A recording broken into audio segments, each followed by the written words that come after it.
Well, hello everybody. Coming to you from the sunshine state of Florida, Tallahassee, state capital.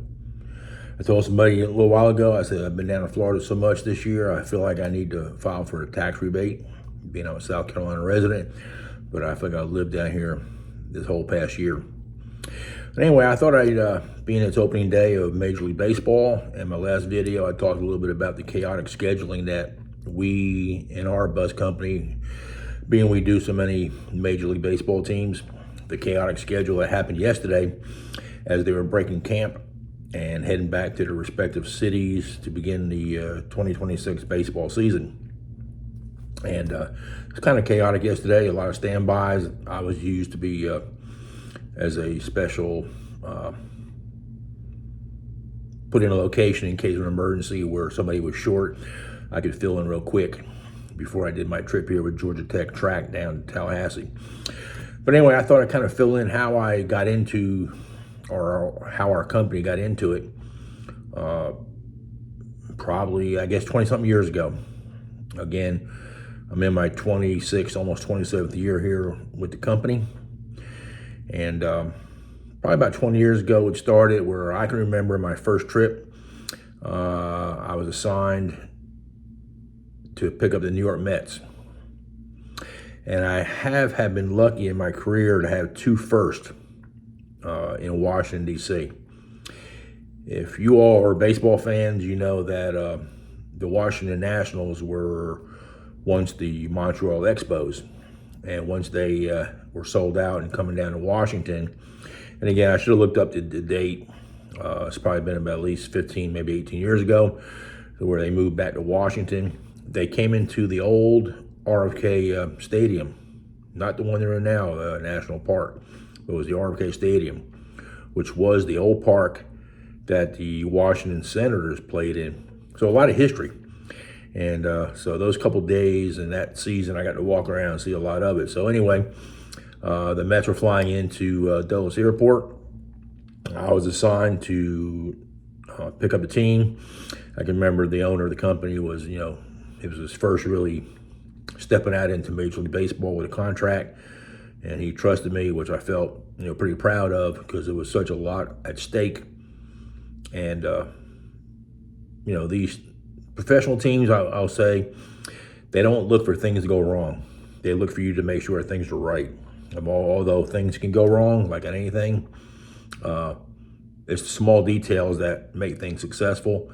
So I had to do a lot of groundwork to prepare to make sure that one thing I do, I think a lot of our drivers do, is we pre-trip.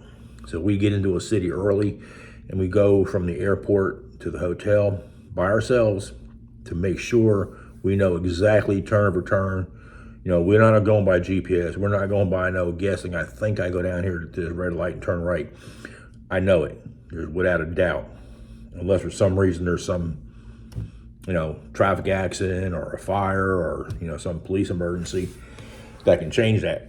So we have to do that. And I remember having to go out and do all that route from Dulles Airport down to the Ritz-Carlton out in Pentagon City area where the team stay at. And, the Mets came in, I took the equipment manager over to the stadium. I can remember those few days. I was even helping them bring some of the equipment in. I can remember even putting up the equipment for Mike Piazza. That's going back to the time when, for the Mets. I remember seeing his catching gear and his uniforms, hanging them up. And, it's just some courtesy I did help out the equipment manager. He was good to me. And, make his job go a little quicker and then take him back to the hotel after we drop the players off. So, after that time, we started doing more teams in different cities. From what I remember, Atlanta and Washington was our big hub for Major League Baseball. But now we're all over the Midwest. We don't go out west or out to the Pacific Coast. I believe our farthest Midwest part is Kansas City. And then we go down to Dallas, Houston, Chicago, St. Louis, Milwaukee, everything back east. We don't do much really anymore in the Northeast. We've done away with New York City. I'll tell you a true story. Happened to me with I think it's what really did it. for the company trying to work with the Atlanta Braves. We did a lot of work with the Atlanta Braves when they would come in and play the Yankees or the New York Mets. And one of my memories of which was really, really unique with Major League Baseball was in 2021 in July when COVID was kind of winding down a little bit and Major League Baseball came back into an abbreviated season where they started back, I believe it was July 1st or June 2021. I was on the first group of drivers who went up to New York to meet the Atlanta Braves, to come out and play the Mets in that crazy last few months where you couldn't go in the stadium. There was no fans, there was no nothing. All we did, we drove the players over to the game and then back to the hotel. And there was such strict protocol. It was just crazy. It's kind of like a time I want to forget, from everything about it. But one of the memories of that part was being in New York City when it was vacant. I got pictures of going out of the Lincoln Tunnel through Times Square, no traffic, not a car in sight. You go ahead today and try to do that. You won't even see that at 4 in the morning. But anyway, going back to when the Mets came into Washington back in the 90s, my first ever was when the Washington Nationals Park was inaugurated and the first game ever. I was with the Atlanta Braves, driving them for the weekend opening game at the Nationals Park. President George Bush threw out the first pitch. I remember being there, seeing that. That was pretty cool. So I kind of have two firsts. But I can remember, I'll just tell you a few little tidbit stories of, there's so many that comes to my mind when I think about all these things I've been with these athletes on the bus, traveling from the airport to the hotel to the ballpark.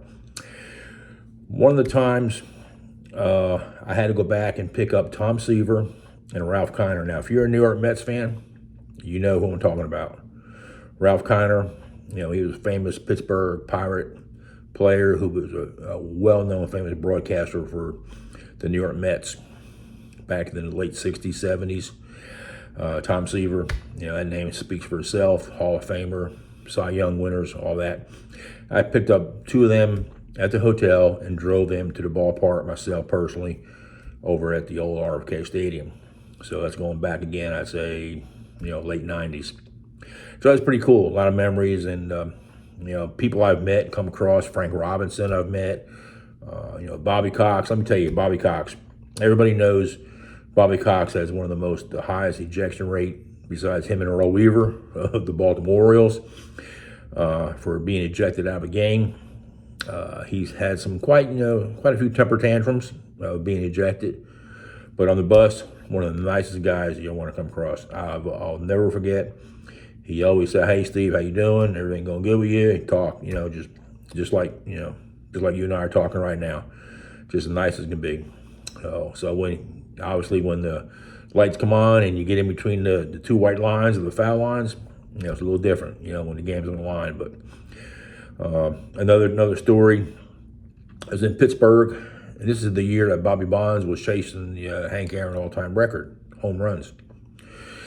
And we were leaving the ballpark at Pittsburgh and going out to the airport, taking the San Francisco Giants. And Barry Bonds was sitting on the right-hand door side beside me. And a hellacious rainstorm. I mean, it was pouring down rain. And for some reason, I must have had the wipers on, just normal, whatever going. And he leaned over and he says, "Hey, do you think you might need to put them on higher speed and all?" And I kind of looked over and I didn't say it.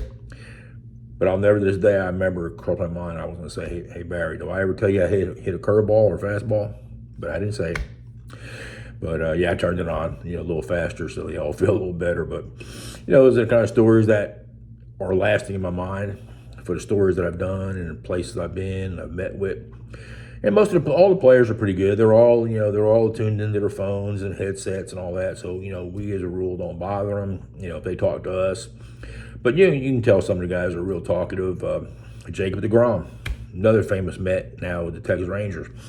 I got talking to him one day on the bus when he got on early, and we were just sitting here, chit-chatting away. I said, "Jake," I remember you were down at Stetson University, because I was down at Rutgers University baseball back years ago. And I remember he was playing, I thought it was the infield. And he said, "You're right, I played shortstop." And he got to tell me a story of how he converted over to become a pitcher and all that. So there's, kind of memories that are pretty good. Now, I'm going to go back in a little time in history here, maybe old time Major League Baseball history buffs. Remember time Pete Rose had the famous All-Star headlong slide into Ray Fosse, the catcher in the All-Star game, and he seriously injured Ray Fosse. Well, Ray's career really never became quite like it was after that injury from Pete Rose.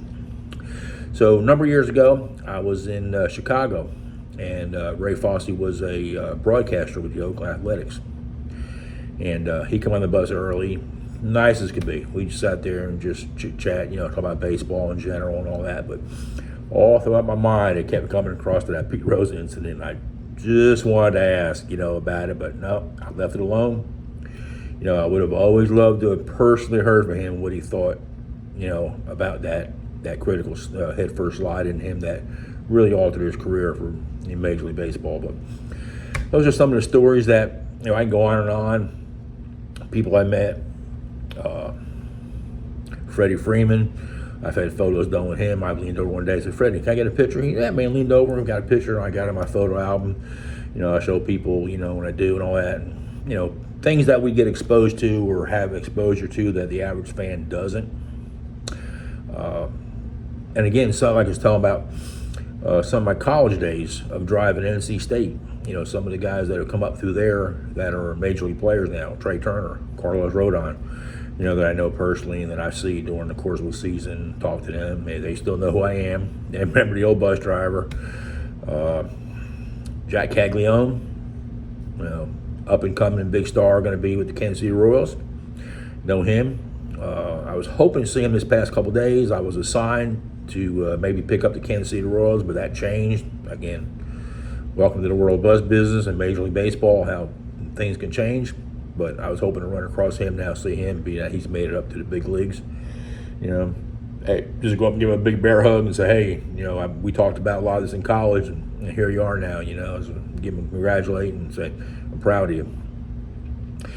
So I still do a little bit of baseball. I will do some this year.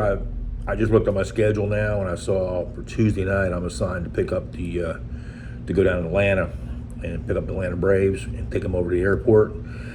And just for instance, teams use about 2 or 3 buses.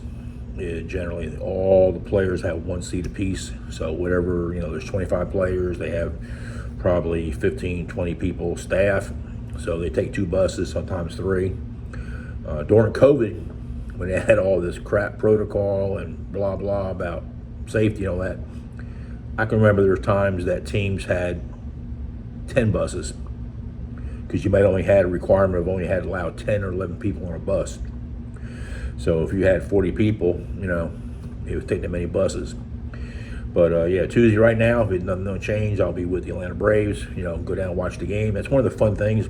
I'll go down a little early so I can, because I get to go in back through the back gate by the bullpen, go out and watch the game, and then come down about the 8th inning, get the bus cooled off, and put the guys in the bus, head over to Atlanta Airport, and I think they're going out to the West Coast. So if that does materialize and don't change, I will give you a little report from the Atlanta Braves out at the airport at Atlanta Hartsfield.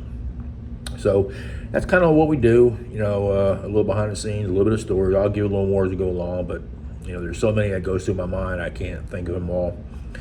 But it's fun to be up close and personal. In the beginning, you get kind of starstruck in the first year or so, like, oh wow, I'm around so-and-so, or look at that, here's the guy next to me and all that. But now after a while, I was like, man, we're all put the pants on the same way, and except you make a lot more money than I do.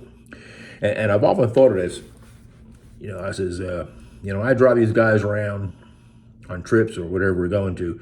I'm thinking, there's a lot of money here riding on this bus here that I'm driving around. I know they're all human beings and human life and all that, but in value of dollars, there's a lot of money. So, but, they're all good. They're all quiet. I'm just trying to think now, come across the former Mets captain back years ago as we were driving the Mets. It'll come to me. It's part of the old age, getting older. We're not dead yet, but sometimes the mind goes a little bit, I can't remember all the facts. But It came to me. David Wright, remember the captain of the New York Mets back in the late 90s? We were in Washington, and we were getting ready to board up the bus after a series in D.C., and we were driving to Philadelphia. Now, when you're in the Northeast, a lot of these teams will not fly because it's so close. They either take a train or just ride the bus. So anyway, the Mets, we were riding up to Philly, and back then a lot of the guys were watching videos on the TV screen. And it got to be a discussion of who wanted to watch, who wasn't where, and all that. Come, hey, Steve, what are we going to do? I said, hold on a minute. I said, David, come here. I went back to David, and I remember doing it. I said, you're the captain of the team. I said, you tell me what movie you want me to put in. So he told me, decided, worked it out, and he said, here. So, all right, that's what we're going to watch, the Philadelphia. So, again, kind of behind the scenes of what it's like to be with the players. One thing I'll say, we're a lot different. We kind of have a little more personal contact with players than say airline pilots, because they are locked away in the cockpit, and I'm going to imagine they have very little bit of involvement with players versus the flight attendants. But we're there, right there with them, and again, they're all good. They're all good guys, all good people. They have their own little thing they're into, and structure of life, and on the phone or dealing with stuff and all that. But a lot of good memories. They all been good to us. So again, I just wanted to pass this along, and I hope you enjoyed it. We'll talk more as we go along, and hope you enjoyed it. Please like and subscribe. Now that baseball's kicked off, as I get involved with more of this, but in a couple weeks I'll be going back to the Greenville Drive trips. Now, the Greenville Drive is the AAA team, the single A team of the Boston Red Sox. So I prefer to really drive them. They're a lot of fun to watch, the young up-and-coming youngsters. The guys that are really scratching it, trying to get up to the big leagues and doing whatever it takes, and riding the buses for long trips, and eating a small little clubhouse food, and staying in the Best Westerns and all that. So that'll start in about 2 weeks. And again, Major League Baseball, I'll fill in. I could be doing more. I could do all baseball, Major League, but it's our guys had to be committed to be away for weeks and weeks and months up in these little cities, and I just don't want to do that right now. I enjoyed the years past doing it. I did a lot of it. Did a lot of work in Cleveland. Did a lot of work in Pittsburgh, Washington. I've done some off and on down in Miami. I have done some in Houston and Dallas. So I've done the whole circuit around the area. But I just right now, at the end of my career here, to be doing a minor league baseball, a lot more low-key. Hey, baseball is baseball, and payday is payday. It's all the same. So anyway, please like and subscribe. Hope you didn't think I'd be rambling on too much, but I just want to give you a little bit about, hey, what's it like here to drive with a Major League Baseball team. And one thing, too, I'll mention here is it's funny watching the autograph hounds. All these autograph people, they know where the teams stay at. They know what time the buses come in. They know what buses they are. They know what time they're flying in, what time they should be at the airport, what time they should be at the hotel. Because I remember I've been in Chicago coming in at 4 in the morning, and there would be a gaggle of people there waiting to get autographs. And these players know kind of the gig of what these people are. They're trying to sell a lot of these autographs. So they're not so much receptive as they were, 20, 30 years ago for getting autographs. But, they do. But it's interesting to watch them all, when they see the bus pull up, how they all get lined up, and security's got to be out there to keep them back, and, all that. So anyway, that's just a little bit of part of life out here, driving with a Major League Baseball team as the 2026 season kicks off. Let's see who can knock off the LA Dodgers. I'm going to say in the National League, I'm going to go ahead and say it right now. My guess is if anybody who can do it in the National League, it'll be the Philadelphia Phillies. They're pretty loaded, pretty strong if they stay healthy. And let's see what happens down the road, everybody. So like and subscribe. And like I said, let's go big or let's go home. Thanks for joining.